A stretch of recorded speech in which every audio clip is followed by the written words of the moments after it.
causa Boletín 2777, iniciado por un grupo de senadores contra el proyecto que sustituye el sistema electoral binominal. El tribunal ha considerado, por resolución de 10 de marzo del 2015, que puede contribuir mejor a la resolución de este proceso constitucional oír también a aquellas instituciones y organizaciones representativas de los intereses involucrados en este asunto. Se han inscrito 5 instituciones. Cada una va a tener un plazo de 15 minutos para exponer lo que estime pertinente. Les solicitamos que se tengan estrictamente a ese plazo para que podamos desenvolver la audiencia con expedición. Tiene entonces, por 15 minutos, en primer lugar, la palabra don Pedro Brown Urrejola por el movimiento político Amplitud. Tiene la palabra. Muchas gracias, presidente. Saludar a los señores ministros y a quienes nos acompañan. La verdad que creo que hoy día es un día sumamente importante, porque se inicia la defensa de un proyecto que busca devolver a Chile su tradición republicana en un sistema proporcional, representativo y inclusivo. Sistema que durante 25 años se buscó cambiar, pero habían dificultades muy grandes. La primera, vencer al propio sistema, generar las mayorías en esos supraquórum que la Constitución establece para poder sacar adelante un proyecto de cambio al sistema electoral. Y lo segundo, una vez contada con esas mayorías, era derrotar ese quórum, tal como decía. Eso se logró, una mayoría que no es circunstancial, una mayoría que es relevante, una mayoría que no se consiguió en 25 años, hoy día en el Congreso Nacional entrega a la ciudadanía un sistema representativo, inclusivo, que va a generar más participación y que va a lograr que el sistema democrático se vuelva a vitalizar. Por lo tanto, creemos que intentar bloquearlo, con razones que desde mi punto de vista son poco plausibles, es una mala señal, sobre todo en los tiempos que corren. Se entendería muy poco por parte de la ciudadanía y de la opinión pública en general que hoy día un cambio a un sistema electoral tan esperado, tan deseado por los chilenos y que fue aprobado en el Congreso Nacional, tuviese un revés en este tribunal. Quiero decir que el primer argumento que esgrimen los senadores que presentan este requerimiento al tribunal es la igualdad del voto. Quiero decir que llama la atención que en 25 años nunca hicieron una presentación a este tribunal ninguno de esos senadores para reclamar por la igualdad del voto en el sistema binominal. Que llama la atención que la abogada que lo representa, la abogada Vivanco, en una entrevista en La Segunda, dice que efectivamente en el sistema binominal existe una mayor desproporcionalidad del voto. Y es evidente, el caso más usado y más conocido por todos es la comparación que se hace entre las regiones de Tarapacá y la región de Atacama, que ambas con una población, o sea, con un electorado aproximado de 220.000 personas, tienen, en el caso de Atacama, 5 diputados en el proyecto que se aprobó y en Iquique 3. Y obviamente hay una desproporcionalidad de 1,66. Pero el sistema binominal, la propuesta conocida como RNDC, la propuesta que presentó el presidente Piñera en su gobierno, y todas las propuestas hechas, tanto por Renovación Nacional y por la UDI, mantenían la misma situación del binominal. 4 diputados en la región de Atacama y 2 en la región de Tarapacá. Por lo tanto, 4-2 a todas luces. Es una desproporcionalidad del voto muchísimo mayor que 5-3. 1,66 en un caso y de 2 en el caso del binominal y todas las propuestas hechas por quienes reclaman por la desigualdad del voto. Si quisiéramos pensar en una igualdad del voto total, la única fórmula para poder lograrlo matemáticamente es teniendo un solo distrito. Ese es el único mecanismo. Es simplemente un deseo, la búsqueda de esa igualdad del voto. Esa perfección no se logra porque evidentemente quedaríamos con distritos donde se requerirían 4,3 diputados y en el distrito de al lado 5,37. Como los diputados, los parlamentarios, son números enteros, son personas, no podemos tener múltiplos, o sea, fracciones, perdón. Obviamente que esa desigualdad siempre va a existir en alguna medida. Y lo que hace este proyecto es corregirla respecto de lo que tenía el sistema binominal. Y la abogada Vivanco, como decía antes, sostenía que esto se daba en el binominal porque el sistema binominal, aquí lo dice, la segunda del día 29 de enero, porque es un sistema mayoritario. La verdad es que, señores miembros de este tribunal, sostener que el sistema binominal es un sistema mayoritario, a lo menos es absurdo, porque el sistema proporcional usa la cifra, en Chile, usa la cifra de repartidora de D'Hondt, misma que usa el sistema binominal, que es un proporcional de 2. Lo que pasa es que es de una proporcionalidad muy baja, pero un sistema mayoritario es aquel que privilegia las mayorías, y lo que hace el binominal es precisamente privilegiar a las minorías, donde el 66% es igual al 33%. Por tanto, ese argumento, la verdad que no tiene ningún tipo de validez. Por otro lado, se dice que en el tiempo será el CERVEL el que tendrá que determinar cuáles son las cantidades de parlamentarios que habrán en cada una de las regiones, después de pasadas 2 elecciones. Pero que este mínimo y este máximo que fija la ley, que son 3 parlamentarios mínimos y 8 parlamentarios máximos por distrito, también generaría una distorsión en la proporcionalidad del voto. La verdad que es cierto, pero uno tiene que darle ciertas garantías a las regiones extremas. Hay un tema geopolítico también de por medio. ¿O hay alguien que se atreva hoy día a ir a decirle a la región de Magallanes que no va a tener representación en la Cámara de Diputados para generar una proporcionalidad del voto? Yo creo que no. O por otro lado, decirle que en realidad ellos van a tener sus mismos 2 diputados, pero que en el resto de Chile tendrían que haber 300 para que se generara esa proporcionalidad del voto, creo que sería algo completamente inaceptable. Y por otro lado, llama la atención que se critique estos mínimos y estos máximos cuando durante 25 años hemos tenido una elección de concejales en nuestro país con un sistema proporcional, el mismo que se aprobó en el Congreso Nacional para la Cámara de Diputados, donde los concejales por comuna son 6, 8 o 10, dependiendo de la población. O sea, no solamente tienen un mínimo y un máximo, sino que tienen solamente 3 alternativas, 6, 8 y 10. Y nadie ha hecho reclamo alguno respecto del sistema que tenemos para concejales. Más bien, es un sistema que todos consideramos que funciona bastante bien. Por lo tanto, tenemos ahí nuevamente un argumento que es contradictorio frente a las propias actuaciones que han tenido los requerentes a este tribunal respecto del sistema de elecciones para el Congreso, en la Cámara de Diputados y el Senado. Por otro lado, llama la atención que la proporcionalidad del voto incomode tanto en la Cámara de Diputados, pues no produzca ningún tipo de reparo en el Senado, donde se produce exactamente el mismo efecto. El tercer punto en cuestión, señores miembros de este tribunal, es la contradicción que se produciría entre la ley de cuota y la ley de primaria. Porque efectivamente aquí tenemos una ley transitoria que lo que busca es cambiar una conducta, es generar una mayor participación de las mujeres en política. Y para eso, obviamente, que hay ciertas cosas que a quienes creemos en la libertad nos producen ciertas contradicciones. Yo preferiría que no existiera una ley de cuotas, evidentemente, pero que existiera una participación real de las mujeres. Y es por eso que apoyamos una ley de cuota transitoria, para intentar ese cambio de conducta y esa motivación real de que las mujeres sí participen en política. Y respecto de la contradicción que podría haber en la ley de primaria, todos sabemos que en los sistemas proporcionales en general no se utiliza la ley de primaria. Las primarias se utilizan preferentemente en el mundo, en los sistemas mayoritarios, porque se elige solamente un cargo, se lleva solamente un candidato, y no en un sistema como el que hemos llevado, donde en el distrito donde menos candidatos se puede llevar es 4, ya que se va a llevar en un candidato, por lo tanto en los distritos donde hay 3 cargos a elegir, se pueden llevar 4 candidatos. Por lo tanto resuelve en muchos casos el tema de las primarias, la gran cantidad de candidatos que se puede llevar.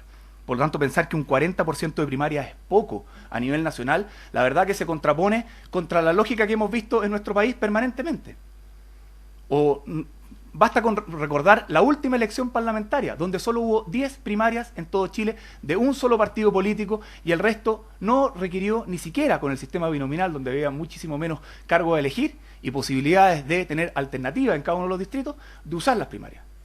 Y lo quiero decir también que un miembro de este tribunal no pudo ir a la reelección, porque quienes requieren hoy día y dicen que hay una contradicción entre la ley de primaria y la ley de cuotas, prefirieron no llevar a la reelección o no hacer una primaria por uno de los miembros de este tribunal y designar directamente quién iba a ser el representante en ese distrito.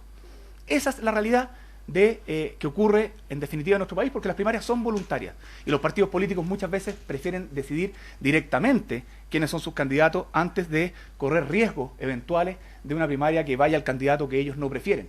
Eso es lo que hemos visto en la realidad de nuestro país, eso es lo que hemos visto en las últimas elecciones, y hemos visto que el uso de las primarias para las elecciones de diputados y senadores es de un uso bajísimo y probablemente lo va a hacer siempre así, porque la experiencia mundial es que las primarias se utilizan en sistemas mayoritarios y no proporcionales. Por lo tanto, no sería raro que nos acostumbremos a tener primarias en las elecciones presidenciales y en las elecciones de alcaldes, no así en las elecciones de concejales ni de diputados y senadores.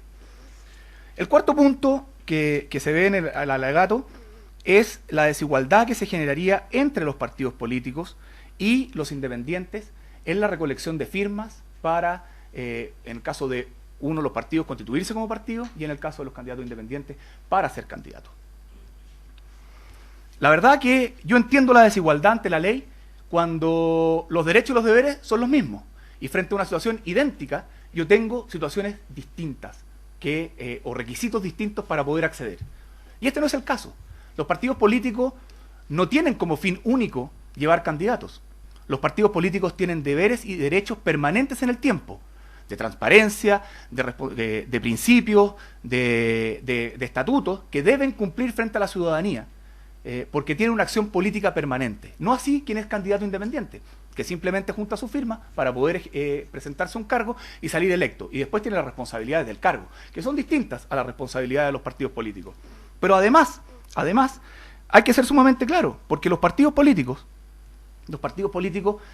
al juntar 0,25% de las firmas de la última elección parlamentaria, debe ser por regiones.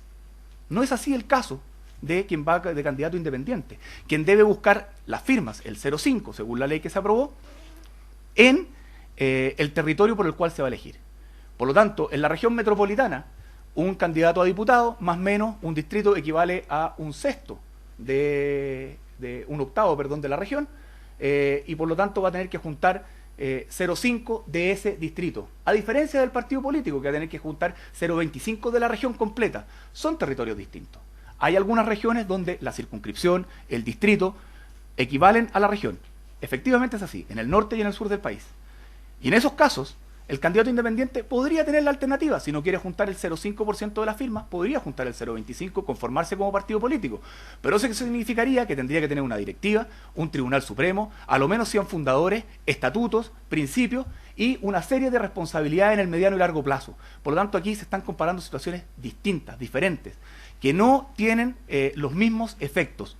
Y por lo tanto yo no veo que haya ninguna contradicción en que puedan haber cantidades diferentes para uno y otro. Y sobre todo, cuando decimos que en nuestra sociedad lo que queremos es menos monopolio, menos barreras de entrada, en todo orden de cosas, queremos que haya más competencia. Y aquí los partidos políticos lo que buscan siempre es poner barreras de entrada. Es que ojalá no haya más competencia y ojalá sigamos viendo la política en blanco y negro, con dos conglomerados que nos han monopolizado durante 25 años y no han dejado que una parte importante de los chilenos tenga representación en el Congreso ni en los partidos políticos. Por lo tanto, creo yo que los partidos políticos, más que ponerle barreras de acceso, lo que tenemos que ponerle son barreras de transparencia, barreras de funcionamiento y de claridad respecto de lo que defienden y llevan adelante en el país. Y esas son las cosas que deberían preocuparnos y no las barreras de acceso para poder ser partido político. Finalmente, el quinto punto es respecto del gasto, que no se estableció un presupuesto para este aumento de parlamentarios en el proyecto que conocimos. La verdad es que los gastos que son propios de la función parlamentaria, no la dieta, sino que las asignaciones, son perfectamente reasignables por parte del Congreso. Eso creo que es un deber del Congreso Nacional, ser capaz de reasignar sus gastos. Si queremos tener un sistema más representativo, el Congreso también debe hacer un esfuerzo. En el caso del Senado, quienes son los que requieren en este caso que se pronuncie el tribunal, es más llamativo, porque hasta hace pocos años teníamos 49 senadores, con los designados y con los senadores vitalicios. Se redujeron a 38 y hoy día se vuelven a subir a 50. Esas asignaciones, valga la redundancia, se reasignaron. Esos recursos están dentro del presupuesto del Congreso Nacional. Por lo tanto, no debería haber ningún problema para que se volvieran a reasignar a 50, que es prácticamente idéntico a los 49 que tuvimos con exactamente los mismos recursos. Por lo tanto, ahí no hay un problema. En la Cámara de Diputados habría que hacer un esfuerzo. Y respecto de las dietas, la verdad que es el gobierno el que se ha comprometido y por lo tanto el Estado tendrá que hacer reasignación de recursos o bien usar el Tesoro Público para poder financiar esos gastos sin que le cueste un gasto adicional o un costo adicional para el Estado. Pero de nuevo llama la atención las contradicciones. porque quienes hoy día alegan de que no hay presupuesto no reclamaron ante este tribunal hace un tiempo atrás cuando se aprobó el voto voluntario y la inscripción automática. Con eso aumentó la cantidad de electores, y al aumentar la cantidad de electores aumentó la cantidad de concejales, y al aumentar la cantidad de concejales obviamente que aumentó el costo para el costo de las dietas de esos concejales. Y no había presupuesto. Y no había un presupuesto. ¿Y por qué no había un presupuesto? Porque se reasignaron los gastos, tal como se propone en este proyecto. Y no hubo un reclamo ante este tribunal. Entonces lo que yo creo que hoy día es importante es tener una consecuencia. No se puede esgrimir desigualdad del voto, no se puede esgrimir gastos, desigualdad entre los partidos y los independientes, cuando en definitiva lo que se está haciendo es corregir problemas que eran mucho más profundos y mucho más grandes en la legislación anterior. Es por eso que le solicitamos a este tribunal validar y apoyar lo que se ha aprobado con una mayoría relevante en el Congreso Nacional. He dicho, muchas gracias. Muchas gracias, honorable diputado. Tiene la palabra en segundo lugar por la Fundación Jaime Guzmán, por 15 minutos, don Máximo Pavés. Tiene la palabra. Muchas gracias, señor presidente. Con la venia de este excelentísimo Tribunal Constitucional, la Fundación Jaime Guzmán comparece ante este tribunal para manifestarse a favor de la presentación. El aspecto fundamental que en este alegato quiero hacer ver al excelentísimo tribunal son los capítulos 1 y 2 del requerimiento de la presentación efectuada por los señores senadores, que habla en particular de la igualdad del voto y cómo este principio constitucional se ve severamente afectado con este proyecto de ley. Es fundamental aclarar que, a juicio de la organización que represento en el día de hoy, el requerimiento es claro en señalar que no busca de manera alguna, en primer lugar, ni perpetuar el sistema actual binominal, ni en segundo, impedir que prospere la fórmula proporcional en base a 28 distritos y a 155 escaños. El requerimiento, que nosotros venimos en apoyar, busca que el excelentísimo Tribunal Constitucional determine que la aplicación de la proporcionalidad debe darse dentro del marco del ordenamiento jurídico constitucional vigente, de manera de respetar los principios constitucionales de igualdad del voto y la no discriminación arbitraria. En definitiva, creemos que el requerimiento presentado por los senadores es estrictamente jurídico constitucional y en ningún caso es político. De esta manera quiero marcar una diferencia en la perspectiva que exhibió el honorable diputado e ingeniero señor Pedro Pablo Brown. ¿Cuál es la arquitectura normativa del proyecto de ley? El proyecto establece en el numeral 8, el artículo primero, una reforma al artículo 179 que indica transitoriamente la conformación de los nuevos distritos y con los diputados que se elegirán en cada uno de ellos, sumando en total 155. Esta disposición es transitoria porque el inciso final de dicha norma aprobada establece, abro comillas, el número de diputados que se elegirá por distrito se actualizará en los plazos y en la forma que prescribe el artículo 179 bis. Por su parte, el artículo 179 bis, que quedó consignado en el número 9 del proyecto, prescribe que corresponderá al Consejo Directivo del Servicio Electoral, cada 10 años, asignar los 155 escaños de manera proporcional entre los 28 distritos, en consideración a la población de cada uno de ellos, con los datos proporcionados por el último censo oficial. ¿Cuál es la fórmula de asignación de acuerdo a la arquitectura del proyecto de ley? Una fórmula dispuesta en el artículo 109 bis, que aplica el método de coeficiente de D'Hondt. Esto está agregado al número 6 del artículo 1 del proyecto de ley. Es el artículo que cambia la forma de asignar los escaños en el actual sistema binominal. ¿Por qué decimos que este artículo 179 es de aplicación transitoria? Porque el proyecto introduce un nuevo artículo 25, transitorio a la ley 18.700, en el numeral 14 del artículo 1 del proyecto de ley, que prescribe que la facultad del CERVEL de asignación de escaños se ejercerá por primera vez en el año 2022. El proyecto de ley establece varias inconsistencias en la asignación de estos 155 escaños para los 28 distritos. Y esto da cuenta de una vulneración flagrante del principio de la igualdad del voto y que no se encuentra respetado, dándose situaciones que no superan el mínimo estándar de razonabilidad. ¿Cómo se explica excelentísimo Tribunal Constitucional, que el nuevo Distrito 2, que está en la primera región, elija 3 diputados con 222.000 y fracción electores, y el nuevo Distrito 4, en la tercera región, elija 5 diputados con 221.000 electores, casi 1.000 electores menos. En su mensaje, de su excelencia la Presidenta de la República dice expresamente, abro comillas, el número variable de diputados se determina en atención al número de electores, propendiendo al mayor logro posible del principio de igualdad del voto.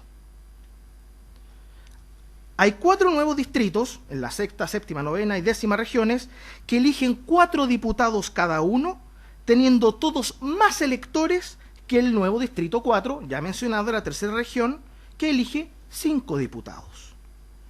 Todos estos distritos que acabo de mencionar, estos 4, que son el 16, 18, 22 y 25, tienen más de 260.000 electores.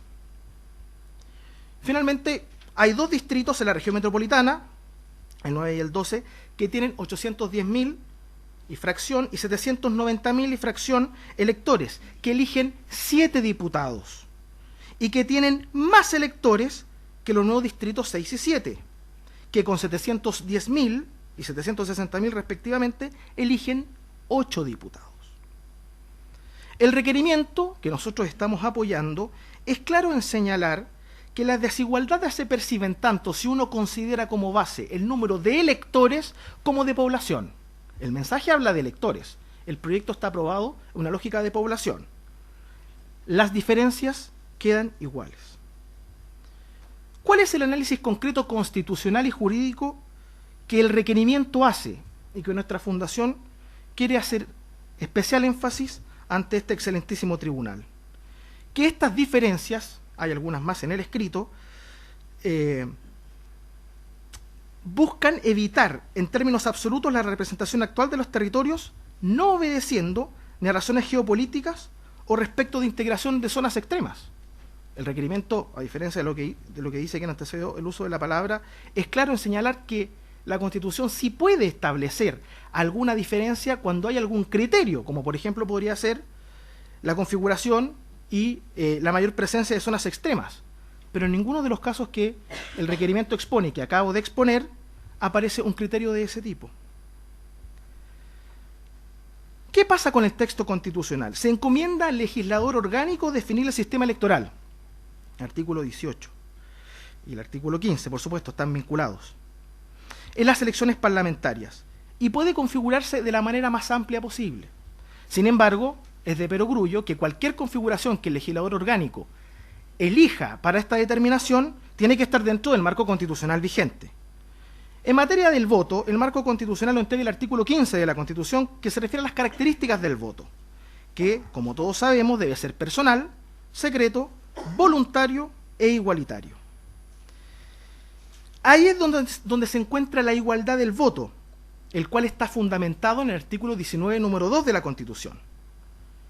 Y la doctrina, en general, está conteste en que la igualdad del voto significa no solo que los electores dispongamos de la misma cantidad de votos, sino que el número de votos para elegir un representante sea similar. Ahora bien, la Constitución no habla de sufragio igual, habla de sufragio igualitario, pues el principio de igualdad del voto nunca, y no se traduce y nunca se ha traducido necesariamente en una correspondencia matemática absoluta entre el número de electores y los escaños. Pueden haber diferencias, en la medida en que existe un criterio de razonabilidad para fundarlas. Y ese es el sentido que el texto constitucional establece, que ni la ley ni la autoridad alguna pueden establecer diferencias arbitrarias. Este es, señores ministros, el núcleo de la garantía. El mandato que tiene el legislador al momento de diseñar las normas es de no establecer diferencias que no tengan fundamento razonable. Y así lo ha dicho el Tribunal Constitucional, abro comillas, que la razonabilidad es el cartabono estándar de acuerdo con el cual debe apreciarse la medida de igualdad o la desigualdad. En otra cita, en otra sentencia, dice que las distinciones no podrán ser arbitrarias ni indebidas, por lo que deben fundamentarse en presupuestos razonables y objetivos. La Constitución no prohíbe hacer diferencias, sino que prohíbe hacer diferencias arbitrarias. Y por discriminación arbitraria se ha dicho que ha de entenderse toda diferenciación o distinción realizada por el legislador o cualquier autoridad que aparezca como contraria a la ética elemental o un proceso normal de análisis intelectual. Siguiendo con la argumentación, es muy importante considerar que dentro del marco constitucional vigente no hay un mandato constitucional para que la elección de diputados exista una correspondencia territorial. Esta elección de diputados es distinta al criterio de los consejeros regionales y del Senado. Es por eso que es fácil refutar la afirmación del ingeniero Brown en cuanto a que el problema no es en el Senado, porque ahí se exige un criterio distinto, es en la Cámara, donde el constituyente y el legislador están circunscritos solamente al principio de la igualdad del voto y no a ninguna otra norma de carácter territorial. Y así lo ha dicho el Tribunal Constitucional, en la prevención de la ley de elección directa de los CORES, del rol 2466, los señores ministros Bodanovich, Carmona, García, Hernández, dejaron muy claro que la proporcionalidad poblacional obedece principios aún más relevantes respecto de la equidad territorial, que fue lo que se utilizó para la elección de CORES. Y quiero citar, si lo permite, señor presidente, un texto de esa prevención que dice que de esta manera los sistemas electorales deben respetar el principio de igualdad electoral en la ley, no solo para otorgar el voto a cada persona, sino para que las consecuencias del resultado electoral obedezcan al mismo principio. Ello no es más que exigir la aplicación de un criterio de, comillas, trato igualitario, hasta ahí las comillas, al interior del sistema electoral, de conformidad con el artículo 19, número 2. En la Cámara de Diputados, por lo tanto, señor presidente, excelentísimo tribunal, no hay exigencia de equilibrar los principios de proporcionalidad territorial con los principios de proporción poblacional. El efecto del sistema binominal efectivamente es de desigualdad del voto, pero no es de arbitrariedad, porque en cada distrito se elige el mismo número de escaños. Y lo que ataca el capítulo 1 y 2 es que justamente para asignar los escaños no hay argumento de razonabilidad en el proyecto de ley aprobado. Que para ir concluyendo, es fundamental mirar el artículo 25 transitorio, que se introduce a partir del número 14 del artículo 1 del proyecto de ley. Y dice que la facultad del Consejo Directivo del CERVEL, como ya lo señalamos, se ejercerá por primera vez al año subsiguiente del censo oficial del año 2022. Es decir, se va a hacer efectivo a partir del 2024. Por lo tanto, el artículo 179, que establece el distritaje, solamente tiene vigencia para las elecciones parlamentarias del año 2017 y 2021. Por lo tanto, creemos que la asignación ad hoc que hace el artículo 179 es inconstitucional, y debiera mantenerse por inconstitucional también, debiera tenerse por inconstitucional también el nuevo artículo 25 transitorio, que le otorga validez a ese redistritaje por 2 elecciones parlamentarias. De considerarse así, la vigencia del artículo 179 bis con la asignación proporcional de escaños respeta el principio de igualdad del voto si comienza a regir de inmediato.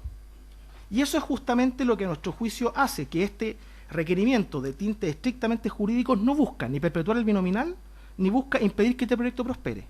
El requerimiento propone que el excelentísimo tribunal tenga a bien señalarle al legislador que la proporcionalidad de 28 distritos con 155 escaños obedece y está dentro del criterio de la proporcionalidad sin que hayan diferencias arbitrarias en su asignación. Y eso vendría dándose cuando uno, y así lo establece la petición, elimina en cada una de las situaciones del artículo 179 la expresión número de escaños.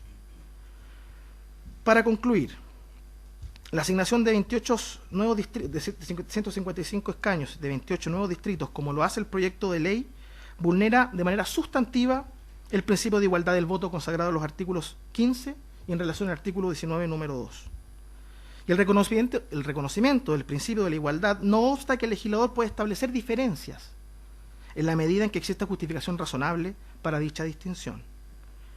Y las diferencias en este caso no se circunscriben a la sobrerepresentación de las zonas extremas o la subrepresentación de los centros urbanos del país, sino que se producen entre regiones que no están dentro de estas situaciones. Vimos los ejemplos.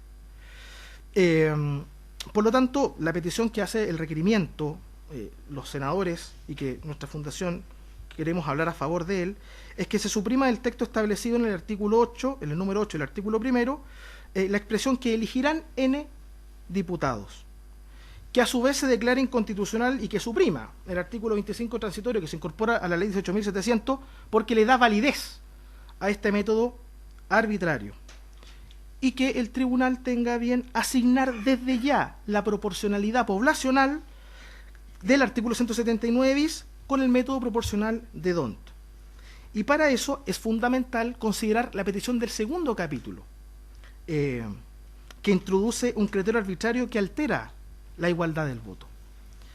Señores ministros, entonces, en definitiva, la petición concreta es que el método de D'Hondt se aplique de inmediato, porque la asignación que hace el legislador en este proyecto es absolutamente contrario a cualquier estándar de razonabilidad por las razones ya esgrimidas. Nos interesaba fundamentalmente, señor presidente, excelentísimo tribunal, manifestarnos y explicitar los argumentos del capítulo 1 y 2, y eso es lo que hemos venido a presentar esta mañana por parte de este abogado. He concluido mi alegato, señor presidente. Muchas gracias. Entonces, por la Corporación Fundamental tiene la palabra don Roberto Cárcamo Tapia por 15 minutos. Muchas gracias. Con la venia de su señoría excelentísima, vengo en presentar las consideraciones de la Corporación Fundamental apoyando el rechazo del requerimiento. Queda claro que esta cuestión es una cuestión de derechos fundamentales. Los derechos políticos relevantes en la materia, el derecho a sufragio, el derecho a ser elegido y el derecho general de participación política son derechos fundamentales pese a no estar incluidos en el catálogo del artículo 19 de la Constitución, porque la Constitución debe ser leída como un todo en virtud del principio de unidad y por lo tanto, más allá de su ubicación, efectivamente son derechos. Luego es deber del Estado tender a su protección y promoción. Siendo entonces derechos fundamentales, resultan relevantes no solamente el contenido de la Constitución política, sino que también los tratados internacionales sobre derechos humanos, ya sea como aplicación directa o criterios de interpretación, pero finalmente y más allá de esa discusión, son relevantes. Vamos pasando primero por la Constitución. Los requerentes acusan la vulneración del principio de la igualdad del voto. Sin embargo, en su argumentación, en el requerimiento, tienen un concepto errado de lo que significa la igualdad del voto. Para entender bien lo que significa, hay que entender la configuración histórica de este derecho político. Este derecho que evolucionó desde los primeros tiempos del constitucionalismo, desde que solamente tenían derecho y eran ciudadanos los varones propietarios, a la situación actual en que tienen derecho a voto todos los integrantes de la comunidad política, más allá de su género, más allá de si saben o no leer o escribir, más allá de si pueden ver o no ver, en el fondo la situación que tenemos desde los años 70, recientemente. Luego, entendiendo esta evolución histórica, se entiende que la igualdad del voto se manifiesta en esa antigua elección de derecho político de que los votos se cuentan y no se pesan. Vale decir que los votos son iguales entre sí. Es un voto, una persona, y no hay personas que en virtud de determinadas calidades tengan más votos que otras personas. En conclusión, el principio de igualdad del voto no determina al legislador en la elección del sistema electoral concreto que debe establecer en el país.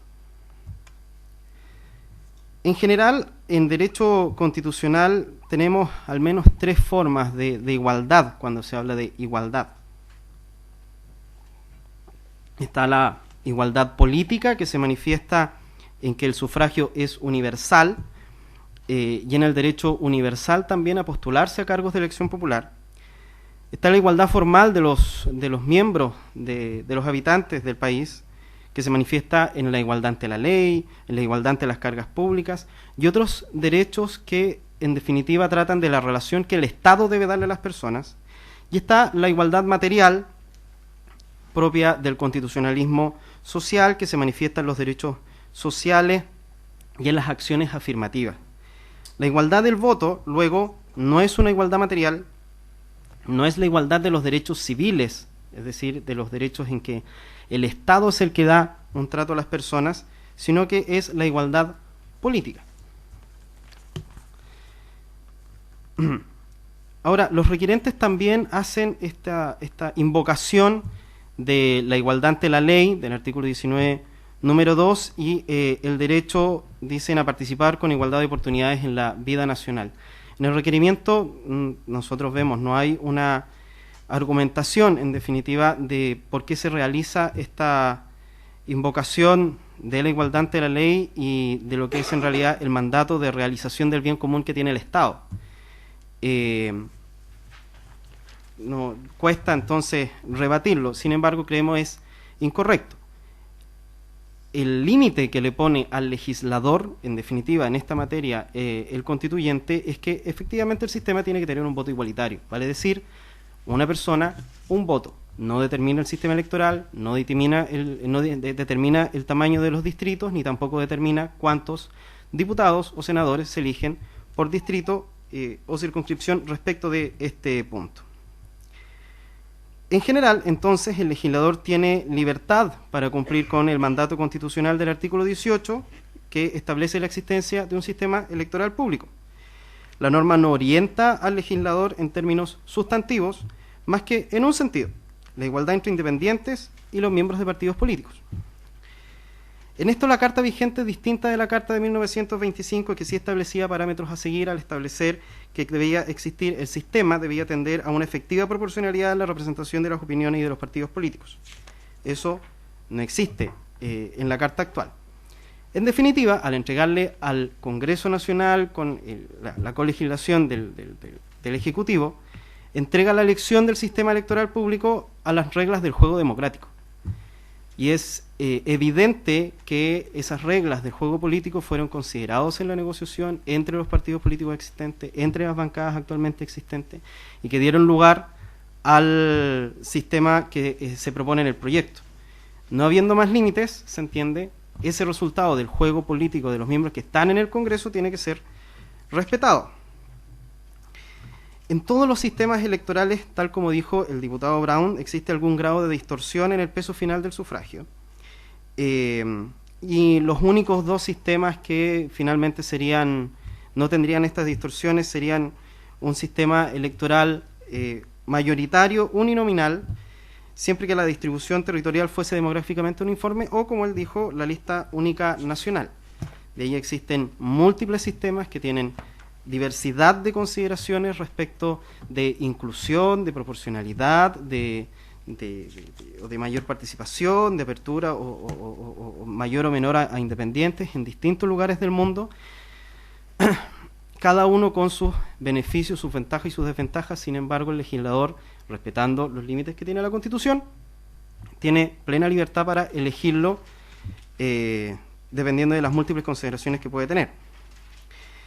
Ferrajoli, a propósito, nos presenta una visión mucho más profunda y compleja de la igualdad política que está en juego. Y la entiende como la posibilidad de todos los ciudadanos de sentirnos todos representados en el proceso político. Está lejos de ser entonces una cuestión aritmética o de simetría más o menos perfecta. En ese sentido, el sufragio es la expresión directa de la voluntad de los ciudadanos, y tiene un potencial igualador entre el rico y el pobre, el académico, el analfabeto, el hombre, la mujer, que no tiene símil en ningún otro derecho político. Y eso se manifiesta precisamente en que dentro de una determinada unidad electoral, cada persona tiene un voto, más allá de todas esas otras consideraciones. En definitiva, y esto es claro, creo, el Tribunal Constitucional está para considerar cuestiones jurídicas de constitucionalidad, no de mérito, no de oportunidad, porque no es una Cámara legislativa. Y en ese sentido existe una fuerte presunción de legalidad de los actos del legislador, que creemos en este caso en particular no logra derribar el requerimiento. Dentro de los límites de la Constitución, cuando se actúa dentro de los límites de la Constitución, el legislador, como órgano surgido directamente de la soberanía popular, tiene mucha más discrecionalidad de la que entiende el requirente. voy a leer citar el requerimiento cuando dice: si bien se trata de una decisión de mérito que corresponde al legislador, ello no lo releva al legislador de la obligación de invocar una justificación razonable para dicha distinción. Claramente está haciendo una invocación al mérito del proyecto. Así es bueno o es malo, así es mejor o es peor, pero esa es la decisión del legislador. Lo que tiene que demostrar es que no es constitucional, y eso es algo distinto. Además, esta materia en particular ha tenido mucho debate público detrás, tanto opinión experta como ciudadana, durante muchísimo tiempo, desde incluso antes que entrara en vigencia el sistema electoral binominal. Por lo tanto, hay también una legitimación desde el punto de vista de toda la discusión ciudadana que ha habido a la base durante muchos años y que finalmente ha acrisolado en este proyecto. Ahora bien, en el sistema internacional de derechos humanos también se ha tratado el tema en cuestión, en instrumentos y en algunas opiniones, informes y sentencias. Y como decía, más allá del valor o la forma en que operen, se entienda, los derechos humanos de fuentes internacionales, sí son relevantes en la materia. En particular, los dos grandes instrumentos relevantes en la materia son la Convención Americana de Derechos Humanos y el Pacto Internacional de Derechos Civiles y Políticos, que establecen los mismos derechos que garantiza la Constitución chilena expresamente en sus catálogos de derechos. Y establecen distintos requisitos que creemos están plenamente cumplidos.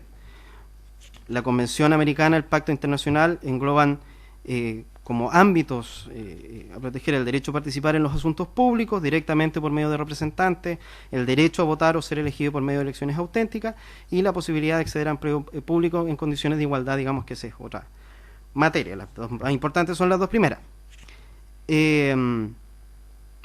Ahora bien, el artículo 23 de la Convención Americana, y así lo ha tratado la jurisprudencia de la Corte, habla de la necesidad de realizar elecciones, pero no habla de un mecanismo específico, no habla de un sistema electoral determinado que sea el único o sean los únicos que pueden elegir los Estados miembros. Y el Comité de Derechos Humanos de Naciones Unidas ha señalado que respecto al artículo 25 del Pacto de Derechos Civiles y Políticos, estos deben ser compatibles con los derechos amparados, pero tampoco establece sistemas o un sistema que sea determinado. Vale decir, basta con que respeten 4 requisitos, que son que haya un sufragio universal, vale decir de que salvo restricciones debidamente fundadas como la edad, la ciudadanía o la residencia en un territorio determinado, todos los miembros de la comunidad política tienen derecho a sufragio, que el voto sea secreto, que el voto sea igualitario, vale decir lo mismo que veíamos, un voto, una persona. Y en esto vale citar al Comité de Derechos Humanos, que dice respecto del Pacto Internacional: debe aplicarse el principio de un voto por persona, y en el marco del sistema electoral de cada uno de los estados, el voto de un elector debe tener igual valor que el otro, pero no se manifiesta a favor de un sistema. Y finalmente, también lo que se llama la autenticidad del sufragio, que la Comisión entiende, leo, debe haber una correspondencia entre la voluntad de los electores y el resultado de la elección. En sentido negativo, esta característica implica la ausencia de interferencias que distorsionen la voluntad de los ciudadanos. Pero eso no implique, como lo sugieran los representantes, que los votos deban ser igualados de igual manera. Significa de que, a diferencia de lo que ha sucedido en nuestra región en múltiples ocasiones, no hayan interferencias foráneas que manejen la voluntad del voto. Lo que se ha manifestado expresamente en la jurisprudencia es en relación al concepto de democracia representativa, vale decir, es el pueblo soberano el que elige sus representantes y no otros órganos. Se manifestó así expresamente en el caso Elwin Azócar con Chile a propósito de los senadores designados, que eran efectivamente representantes de esa soberanía, que no eran elegidos por esa soberanía y que distorsionaban el sistema, pero nuevamente no se manifiesta por un sistema particular. Luego, el nuevo sistema electoral chileno, propuesto por el proyecto, es compatible con los derechos políticos bajo el derecho internacional de derechos humanos, incluso lo era el cuestionado sistema binominal. Y eso justifica efectivamente que nadie de ningún color político haya recurrido contra el sistema electoral binominal ante las instancias de derecho internacional, ni tampoco ante este tribunal. en definitiva, el sistema electoral que se propone cumple con la prescripción de sufragio universal, de voto secreto, de voto igualitario. Es un sistema auténtico en el sentido de que es la soberanía popular la que se ve reflejada, respetando el principio de democracia representativa y soberanía popular. Por lo tanto, también desde el punto de vista del derecho internacional de los derechos humanos no hay vulneraciones. En definitiva, a la luz de la Constitución chilena o de los tratados que vinculan al Estado chileno en materia de derechos humanos, no se ven infracciones reales, jurídicas posibles, y lo que se está discutiendo es una cuestión de mérito, de oportunidad, de conveniencia, que es competencia finalmente de ambas cámaras y no del tribunal. Eso es en definitiva mi alegato. Muchas gracias, señoría. Muchas gracias. Seguida por la Corporación Humanas, por 15 minutos, tiene la palabra doña Camila Maturana Kesten. Muchas gracias, muy buenos días. Señores ministros, Corporación Humanas valora muchísimo la realización de esta audiencia pública para la presentación de argumentos por parte de organizaciones en relación a este requerimiento y proyecto de ley. Y en particular agradecemos la posibilidad de presentar nuestras consideraciones en relación al capítulo 3, específicamente del requerimiento. Y en función del tiempo voy a referirme directamente a los argumentos. Este proyecto de ley contiene un conjunto de medidas de participación política equilibrada entre hombres y mujeres que son de la mayor relevancia para la vigencia de los derechos fundamentales en el país.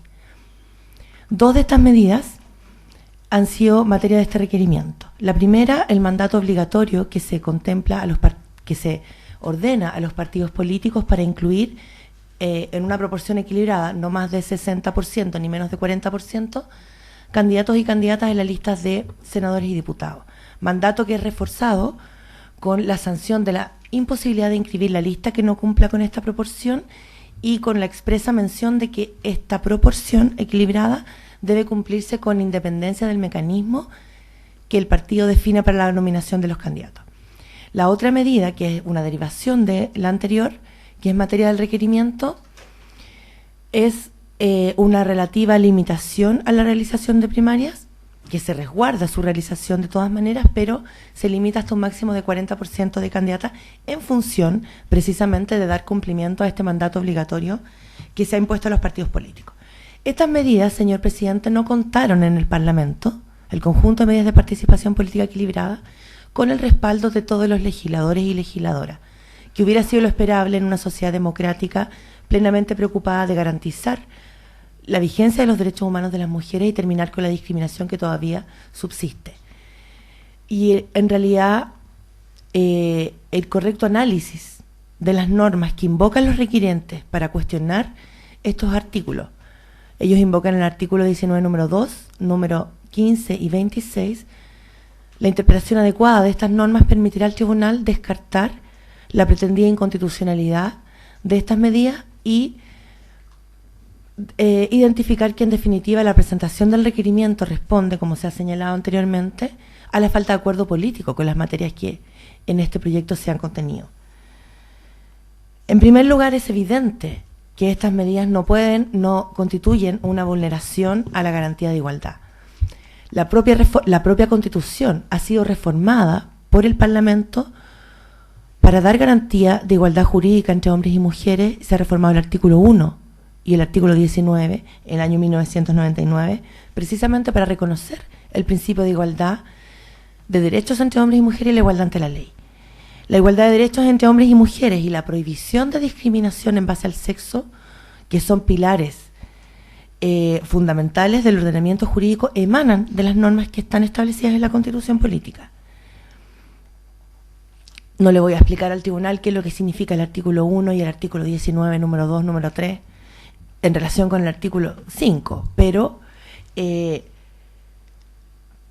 claramente el reconocimiento constitucional, la protección de la igualdad y no discriminación no se agota con el reconocimiento constitucional. También se incorporan los derechos fundamentales reconocidos en los tratados internacionales que están vigentes en Chile. Chile es signatario del Pacto Internacional de Derechos Civiles y Políticos, la Convención Americana de Derechos Humanos, la Convención para la Eliminación de todas las formas de discriminación contra la mujer y la Convención Interamericana para prevenir, sancionar y erradicar la violencia contra la mujer, entre otros, que contienen mandatos específicos y expresos al Estado de Chile en orden a adoptar medidas para garantizar en igualdad de condiciones los derechos civiles, políticos, económicos, sociales y culturales a los hombres y a las mujeres. Y en particular, en relación a la materia que nos ocupa, quiero señalar como el abogado de Corporación Fundamental que el Estado de Chile se encuentra obligado a asegurar a hombres y mujeres el derecho a participar en la dirección de los asuntos públicos directamente por medio de representantes libremente elegidos. B, votar y ser elegido en elecciones periódicas, auténticas, realizadas por sufragio universal e igual y por voto secreto que garantice la libre expresión de la voluntad de los electores. C, tener acceso en condiciones generales de igualdad a las funciones públicas de su país. Esta obligación es reforzada por la Convención para la Eliminación de todas las formas de discriminación contra la mujer, obligando además a los estados a adoptar medidas especiales para terminar con la discriminación que impide justamente ejercer estos derechos. Además, la obligatoriedad y procedencia de estas medidas especiales, que son las contenidas en el proyecto de ley y material del requerimiento, ha sido reforzada por la propia Comisión Interamericana de Derechos Humanos. En el año 2009 la Comisión realizó un exhaustivo informe sobre la situación de los derechos humanos de las mujeres,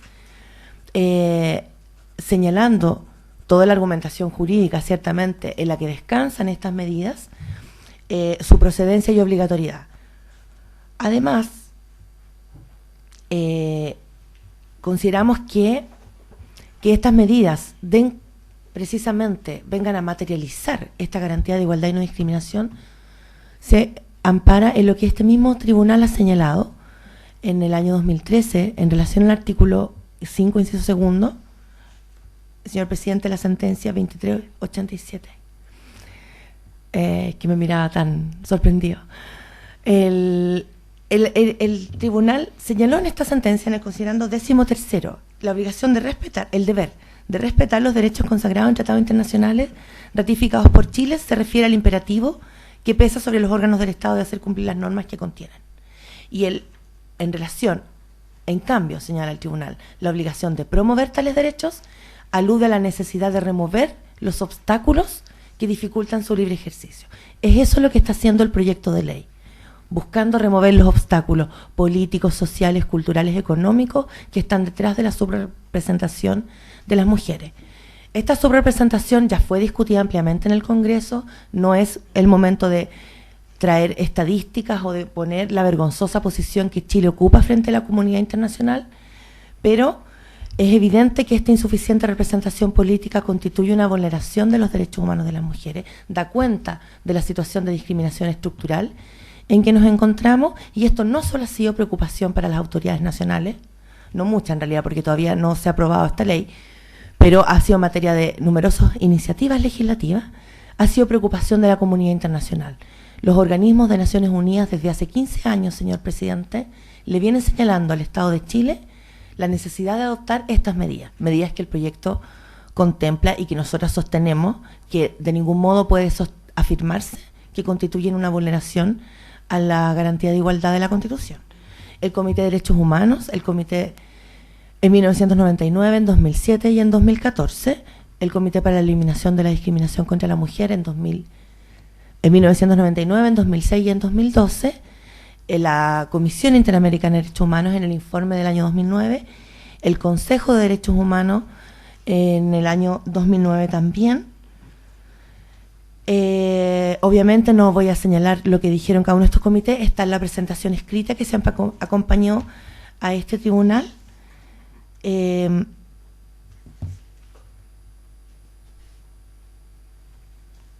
Claramente las medidas que contiene este proyecto de ley son la materialización de la obligación de los órganos del Estado de respetar y promover los derechos humanos en igualdad de condiciones para hombres y mujeres, en particular los derechos de representación política.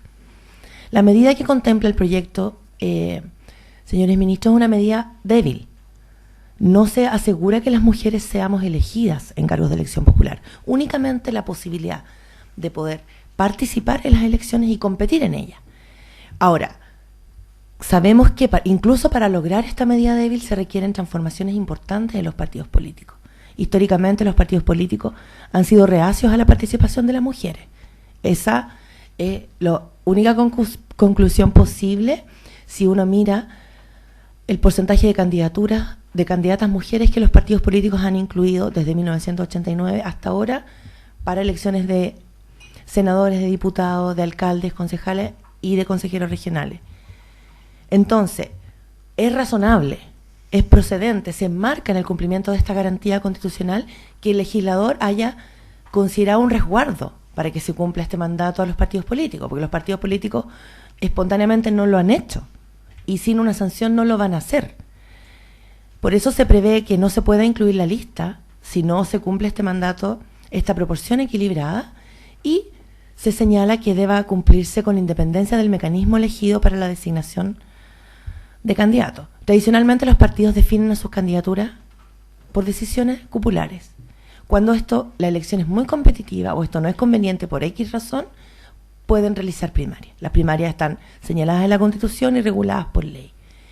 En cualquiera de estas dos situaciones, lo que el legislador hizo es decir, la cuota se cumple. Ahora, la restricción que se impone, la restricción que se plantea se pueden realizar primarias, se mantiene esta posibilidad para los partidos políticos, pero no hasta un más de 40%,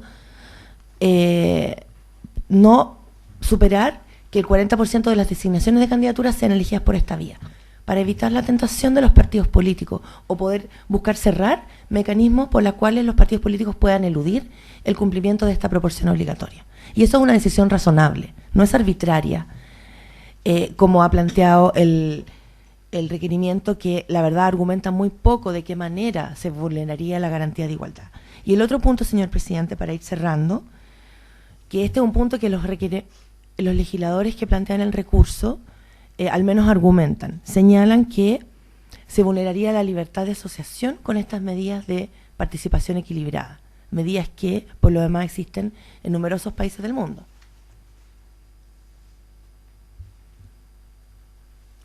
Lo que señalan los requirentes, me permito leer, señor presidente, que la forma como está redactada la norma, porque ellos señalan que estas medidas de participación equilibrada atentan contra la libertad de asociación.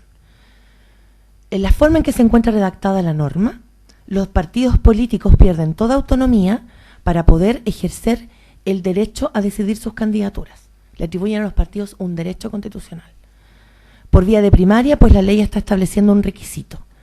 Esto está en Fojas 31, y en la Fojas 31 también se lee que se trata de una regulación limitatoria en el libre ejercicio del derecho contemplado dentro de la garantía de libre asociación. Una limitación que contraviene el derecho a que los candidatos al Parlamento se determinen libremente mediante el ejercicio de primaria. Y en varias ocasiones se refiere a un derecho de los partidos políticos. La Constitución ciertamente se refiere a las primarias, mandata al legislador orgánico su realización, su regulación, y le atribuye carácter vinculante. Pero de ahí a sostener que la garantía de libertad de asociación contemple o que la realización de primaria sea el contenido sustantivo de la garantía constitucional de asociación, hay un paso previo que a lo menos intentar señalar o argumentar. Y que además los partidos políticos serían los titulares de esta garantía constitucional también parece bastante excesivo. La Constitución asegura a las personas, a los individuos, la libertad de asociación,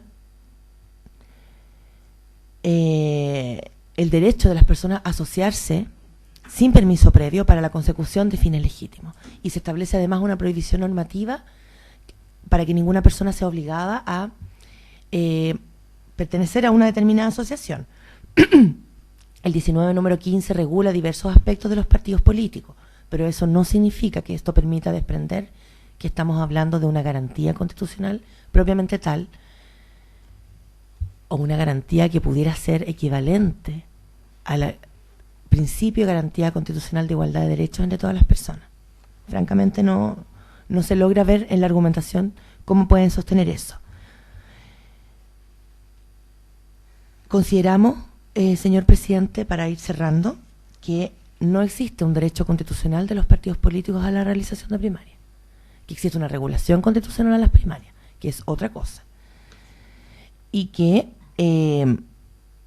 aun cuando el mecanismo de cuotas de género pueda no ser del agrado de un determinado sector político o de un grupo de parlamentarios, eso no significa que se pueda discutir en otra sede una decisión, como señaló el abogado de Corporación Fundamental, de mérito, de oportunidad, de conveniencia en el Tribunal Constitucional. Consideramos que las medidas de cuota que contiene el proyecto son precisamente la materialización de la garantía constitucional de igualdad y no discriminación, de la igualdad de derechos entre hombres y mujeres, de la igual protección ante la ley y una adecuada comprensión de estas garantías en función de lo establecido en los tratados internacionales de derechos humanos. Ahora, por último, se planteó en la discusión legislativa que había una tensión entre estas cuotas de género, como se denominan, y este mecanismo de primaria.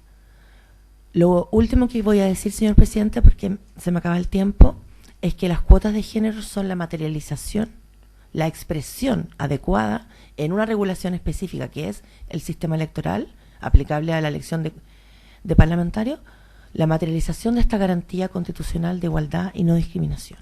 Y el mecanismo de cuotas es un sistema, un mecanismo, un procedimiento.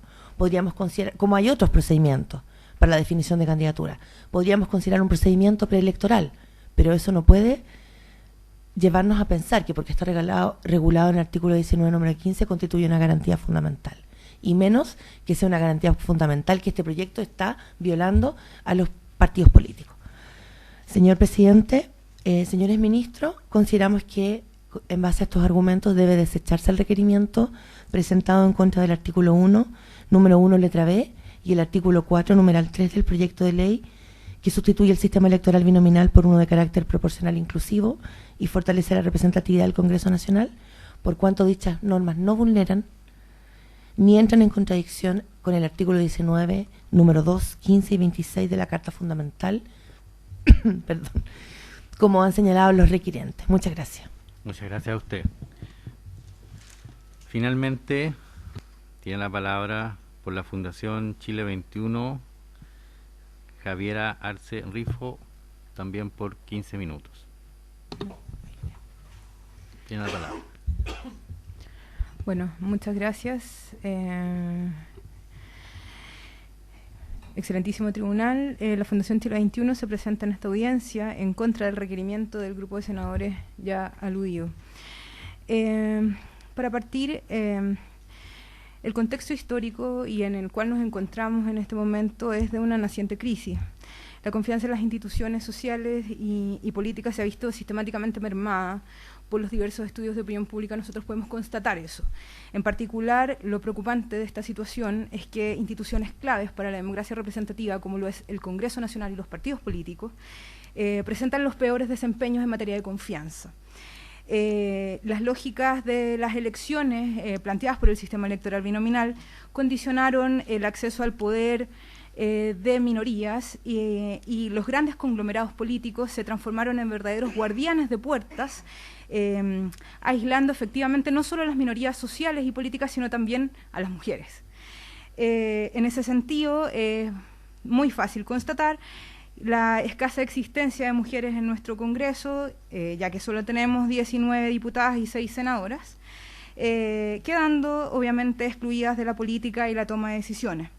Organismos internacionales como Naciones Unidas y la Unión Interparlamentaria, ante la situación de infrarrepresentación de las mujeres a nivel mundial, han propuesto ciertas herramientas a modo de potenciar o incluir a las mujeres en política en materia de sistemas electorales. En ese sentido, se ha planteado una de las herramientas, que los sistemas proporcionales son más amigables a las minorías, en particular a las minorías étnicas y también a las mujeres. El proyecto de ley en discusión también intenta hacerse cargo de las sucesivas y sistemáticas recomendaciones del Comité para la Eliminación de todas las formas de discriminación contra la mujer, que el año 2012 exhortó al Estado de Chile a considerar la posibilidad de adoptar, cuando sea necesario, medidas especiales de carácter temporal a fin de acelerar la participación plena e igual de la mujer en la vida pública y política, en su punto A.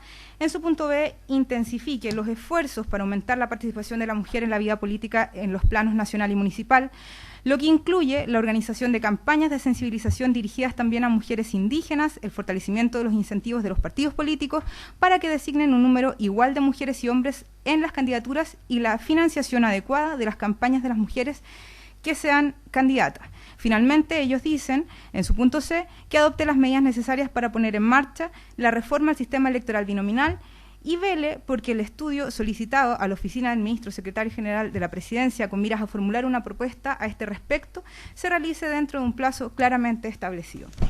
Este proyecto, por tanto, se hace cargo y comienza con un intenso proceso de redistritaje, bajando de 60 distritos a 28, aumentando automáticamente la proporcionalidad y generando una lógica demográfica en la Cámara de Diputados, versus el Senado, que mantiene su lógica regional y baja de 18 a 15 circunscripciones. En este nuevo diseño de distritos lo que se busca entonces es incrementar la proporcionalidad distrital y así facilitar el acceso no solo a las mujeres, sino también a las minorías políticas excluidas durante este último tiempo. En relación a las medidas de acción afirmativa, no es posible que una democracia que se dice ser pluralista y de calidad pueda tolerar la exclusión de sectores sociales importantes. En este sentido, Iris Young plantea que las medidas de acción afirmativa fueron creadas para compensar las prácticas discriminatorias, para mitigar la influencia de los grupos y los prejuicios actuales y de la ceguera de las instituciones y personas que toman las decisiones. En ese sentido, FIS también plantea que las medidas de acción afirmativa precisamente son vistas como un medio para buscar erradicar las estructuras de castas. Es así entonces que Iris Young nos plantea que todas estas medidas de acción afirmativa son efectivamente para compensar la abundancia de personas blancas y hombres particularmente que en su momento se encontraban tomando decisiones y aplicando con determinados prejuicios y cegueras políticas públicas que evidentemente excluían a sectores importantes de la sociedad. Estados Unidos, aun cuando fue en el año 65 promulgada la Voting Right Out, que prohibió las prácticas discriminatorias contra los afrodescendientes y prohibió cualquier tipo de discriminación de raza para el ejercicio de los derechos políticos, mandató al Congreso Nacional a buscar diferentes estrategias. Pasado un tiempo, la representación descriptiva de las minorías afroamericanas era bastante mínima. Por lo tanto, la Corte Suprema de Justicia debió intervenir y mandató a generar un fuerte proceso de redistritaje. Estados Unidos, entonces, generó y promovió la nueva conformación distrital llamada distritos Majority Minority Districts, que buscan efectivamente proteger a las minorías afrodescendientes en determinados distritos de tal manera que pudieran alcanzar una representación en el Congreso. ¿Qué efectos puede tener un incremento de la representación de minorías en el Parlamento? Por ejemplo, defender los intereses de estas minorías y generar políticas públicas de inclusión y de nuevo trato con ellas. Asimismo, un importante estudio de mujeres en la India, de Chattopadhyay y Duflo, indica que poniendo mujeres en espacio de toma de decisiones hubo un impacto positivo en determinadas políticas que en un momento no eran vistas por quienes tomaban decisiones. Por ejemplo, en materia de salud pública y en materia de agua potable, las mujeres fueron decisivas en estas nuevas políticas de higiene, así como también en las políticas de bienestar social. Por lo tanto, el impacto de las mujeres en el poder tuvo efectos positivos dentro de la población de la India. El proyecto de ley entonces plantea fuertes modificaciones al sistema electoral para facilitar la incorporación de mujeres al Congreso Nacional, este profundo proceso de redistritaje proporcional y cuotas de inscripción en las candidaturas femeninas. En materia electoral, las cuotas pueden ser de tres tipos: escaños reservados, cuotas de partido y cuotas legislativas. La cuota que nosotros estamos discutiendo en este momento es la cuota legislativa, en que sí se obliga a los partidos políticos a generar o introducir medidas de paridad en que ninguno de los dos sexos puede superar el 60% de la lista. Cabe mencionar en este punto que todas las medidas de acción afirmativa son de carácter temporal y solo serán utilizadas hasta el año 2029. ¿Qué barreras podemos encontrar para las mujeres en la política para que éstas ingresen.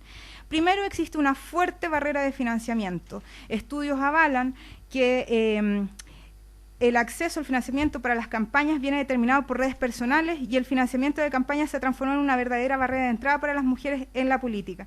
Las candidatas poseen mayores dificultades para obtener financiamiento y esto es posible de subsanar solo de manera parcial cuando el partido asume los costos de las candidaturas. Por tanto, las mujeres se ven profundamente afectadas. Es así como dentro del mismo proyecto de ley se contempla un reembolso adicional de 0.0 UF más, además del 0.03 UF que se devuelve por materia de gasto electoral. Situación además que está muy vigente porque todavía es posible apreciar estos mañosos vínculos entre el dinero y la política. La segunda barrera es el entrenamiento político, en que precisamente las mujeres no se encuentran capacitadas para poder participar y ejercer la política. Mientras tanto, es posible apreciar que determinados temas se encuentran sexualizados dentro de los partidos políticos, excluyendo a las mujeres de los procesos de la política, por así llamarla, dura. El predominio obviamente de las actitudes tradicionales, los estereotipos de género, en particular la cuidadora, la madre, la mujer suave, acogedora, etcétera. Falta de transparencia en los procesos de toma de decisiones, ya lo planteó quien me antecedió de la Corporación Humanas, que efectivamente los partidos políticos poseen innumerables problemas en relación a su falta de transparencia en procesos de toma de decisiones. Peter Sabeles ya lo grafica muy bien en su trabajo sobre la lógica oculta de la elección de candidatos que excluye efectivamente a las mujeres y a los sectores minoritarios dentro de los partidos. Finalmente, la ley de partidos políticos que tenemos no es suficiente y hay que comenzar a buscar estrategias para poder remediarla. Sobre la aparente incompatibilidad de las elecciones primarias y las cuotas de género, en el punto 3.1 del expediente, cabe decir que las elecciones primarias representan una importante fuente de solución a resillas internas y la descentralización de los procesos de toma de decisiones, restando responsabilidad a las cúpulas de los partidos. La discusión teórica sobre las primarias entrega antecedentes interesantes a la hora de observar estos efectos que tienen, ya que varios candidatos y estudios internacionales lo avalan, en materia de desafíos, quienes vienen de procesos de primarias obtienen algo denominado como primary bonus, que es efectivamente un aumento en su votación por transparentar su proceso electoral. El argumento esgrimido, por tanto, por los requirentes carece absolutamente de sustento. En general, las elecciones primarias son utilizadas para seleccionar candidatos para las elecciones presidenciales o municipales, ya lo decía bien el diputado Brown, que en general se ocupan para distritos de magnitudes menores. En este caso, nosotros observamos una amplia proporcionalidad, por lo tanto, en esta fórmula N+1 no habría problema o obstáculos para poder decidir la inscripción de candidaturas en relación a las primarias. La indicación, además, en cuestión avala el ejercicio de las elecciones primarias como mecanismo de selección de candidaturas. El legislador se hace cargo de la necesidad de garantizar el uso de dicha herramienta a toda la ciudadanía que desee participar en estos comicios. El artículo es claro y no es incompatible con el principio de igualdad en su ejecución. Muy por el contrario, tanto las cuotas electorales así como las primarias son herramientas que se hacen cargo de las imperfecciones del sistema. Las primeras procuran alcanzar igualdad en el resultado, las segundas igualdad en la competencia política. Es sabido además que las mujeres poseen dificultades para acceder a las élites de los partidos políticos, por lo que la existencia de primarias resguardadas por esta norma implican garantías para que ellas puedan desafiar a los incumbentes de su territorio siempre y cuando existan complejidades al momento de generar la nominación de candidaturas. A modo de conclusión, el proyecto de ley que sustituye el sistema binominal representa el más exitoso de los intentos por modificar la forma en cómo se escoge el Congreso Nacional. El proyecto posee una serie de fortalezas que permiten modernizar el arcaico sistema de elecciones que posee este momento en Chile. De hecho, en Estados Unidos cada 10 años se van actualizando los distritos electorales. Por tanto, acá nosotros estaríamos cumpliendo con normas que se han aplicado también en otros países. Se hace cargo además de la recomendación de los organismos internacionales, incorporando cuotas electorales y estrategias de integración de las mujeres en la vida política.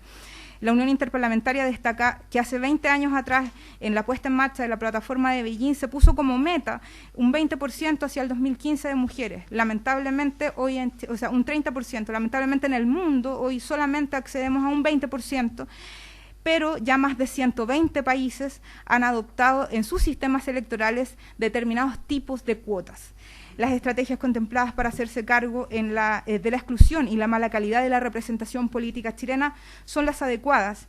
Generación de un profundo proceso de redistritaje, el incremento de una proporcionalidad en los distritos y la inclusión de las medidas de acción afirmativa permiten concluir que el proyecto es robusto y es de utilidad para los nuevos desafíos de la democracia chilena. De hecho, la incorporación de medidas de acción afirmativa constituye para las mujeres un avance sustantivo, solo comparable con el derecho a voto obtenido en 1935 para las elecciones municipales y 1949 para las presidenciales.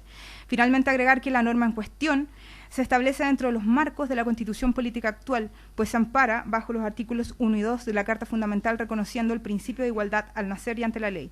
Asimismo, en el inciso 3 del artículo 1 de la Constitución, en que se establece que el Estado debe asegurar el derecho de las personas a participar con igualdad de oportunidades en la vida nacional. Se ha puesto a disposición del proyecto de ley que sustituye el sistema electoral binominal una mayor capacidad para competir, corrigiendo las arbitrariedades del sistema electoral binominal, la exclusión política y los problemas de transparencia en la nominación de candidaturas. Finalmente, la adopción de estas medidas temporales de acción afirmativa implican además invitar a la institucionalidad a reconocer y adaptarse a las diferencias e inequidades de la distribución del poder en la sociedad chilena. Y así como en Estados Unidos no fue la política la que forzó las modificaciones, sino el Poder Judicial, quien consiguió la aplicación del Voting Right Out, esta es la oportunidad para que la política y el Poder Ejecutivo y Legislativo puedan ir a la vanguardia de generar estrategias necesarias para el fortalecimiento de la democracia que necesita Chile, saldando la deuda del Estado con las mujeres. Muchas gracias. Muchas gracias. Señoras ministras, señor ministro, ¿alguna pregunta? Muy bien, ninguna entonces. Queremos en primer lugar agradecer haber participado en esta audiencia. Los antecedentes que ustedes nos han entregado nos van a permitir tomar una mejor decisión. Para el tribunal es muy importante que la sociedad civil nos haga llegar su opinión en asuntos tan relevantes como el que tenemos que resolver el día de mañana. Por haber terminado el objeto de esta audiencia pública, se pone término a ello. Muchas gracias.